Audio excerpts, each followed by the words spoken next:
تین نعتیں اس نے پیش کی حضور کے حوالے سے. ھذا سید العالمین، ھذا رسول رب العالمین، یبعث اللہ الرحمت للعالمین. یہ سارے جہانوں کا سردار ہے، یہ تمام جہانوں کو پالنے والے رب کا رسول ہے، اور یہ تمام جہانوں کے لیے رحمت بنا کر بھیجا گیا ہے. مکے والے حیران ہو گئے. انہوں نے کہا ما علمک، دلیل کیا ہے، تیرا علم کیا ہے؟ وہ کہتا ہے میں چرچ میں بیٹھا عبادت کر رہا تھا، میں نے کشف کی نگاہ سے دیکھا، جو ہی تمہارا قافلہ شام میں داخل ہوا، ہر درخت، ہر پتھر الا خر ساجدہ، ان کو سجدہ کر رہا تھا. مکے والوں نے نہیں مانا کہ ابو طالب کا بھتیجا جہانوں کا سردار ہے. وہ سارے قافلے والے نا چھاؤں میں بیٹھے ہوئے تھے درخت کے. حضور نے دیکھا جگہ نہیں، حضور جا کے دھوپ میں بیٹھ کے، حالانکہ اس طرف سے سورج تھا اور اس طرف درخت کی چھاؤں تھی. جو ہی حضور جا کے دھوپ میں بیٹھے، درخت نے اپنا سایہ لوگوں سے اٹھا کر حضور پہ سایہ فگن کر دیا. وہ پادری کہتا ہے میں نہیں کہہ رہا یہ جہانوں کا سردار بیٹھا ہوا ہے. پھر جناب ابو طالب سے کہتا تم لوگوں کی دعوت ہے میرے ہاں، تمام لوگ ہیں. حضور بچپن میں بھی کلیسا نہیں گئے. سنیں، آج سوشل میڈیا پر ہمیں بے دین بنایا جا رہا ہے یہ کہہ کر کہ انسانی میں تو ساری برابر ہیں، اور انڈیا والے جو ڈرامے اور جو پروگرام چلا رہے ہیں امن کی آشا اور جودہ اکبر، جس میں کہا جا رہا ہے بس ایک دیوار ہی ہے، سرحد ہے، باقی تو ہم سارے ایک ہیں. ہمارے ایک بزرگ عالم دین، میں نام نہیں لیتا، فرماتا ہے میں ہندوستان کے دورے پر گیا، مسجد سے باہر نکلا، سامنے ایک سکھوں کا گردوارہ تھا. میں وہیں سیڑھیوں پر بیٹھ گیا تو باقی جو ڈیلیگیشن کے دوست تھے وہ چلے گئے گردوارہ دیکھنے.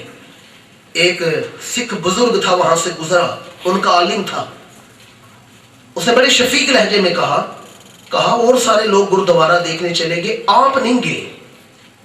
بزرگ فرماتے میں نے کہا کہ میرا دل نہیں کر رہا میں گردوارہ دیکھوں، میرا دل نہیں کر رہا.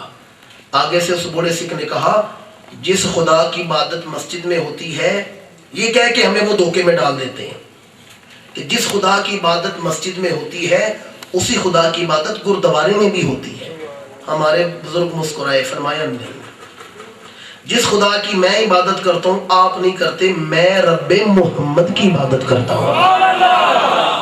یا تو آپ مانیں نا، آپ بھی رب محمد کو مانتے ہیں. آپ تو کرتے ہیں ایشور کی عبادت، آپ کہتے ہیں ایشور ایک ہی ہے، باقی سب اس کی روحانی بیٹیاں ہیں، بتوں میں اس کی روح پائی جاتی ہے. نہیں، رب محمد است، میں رب محمد کی عبادت کرتا ہوں. حضور بچپن میں بھی کبھی کلیسا چرچ نہیں گئے. عیسائی پادری نے سارے مکے والوں کو، قافلے کو دعوت پہ بلا لیا. حضور نے کہا، جناب عبد المطلب سے کہا کہ میں نے نہیں جانا، میں یہاں قافلے سامان کے پاس بیٹھتا ہوں، یہاں بھی کوئی آدمی ضروری ہے.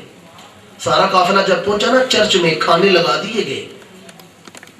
اس کے نوکر کھانا لگا رہے تھے تو پادری کہنے لگا ابو طالب آپ کا بھتیجا کدھر ہے؟ کہا ہم اسے سامان کے پاس چھوڑ کر آئے حفاظت کے لیے.